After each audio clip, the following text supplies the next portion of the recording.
Hello and welcome to this short lecture on the global cost of air pollution. I've divided my talk today into three key parts.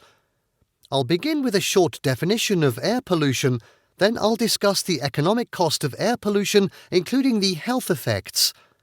After this, I'll look at a number of solutions to help reduce air pollution for developed and developing countries, and finish with a summary of the lecture's key points. Okay, so let's begin with a short definition of air pollution. Air pollution concerns the emission of harmful pollutants into the atmosphere which can have a detrimental impact on the health of humans and the planet.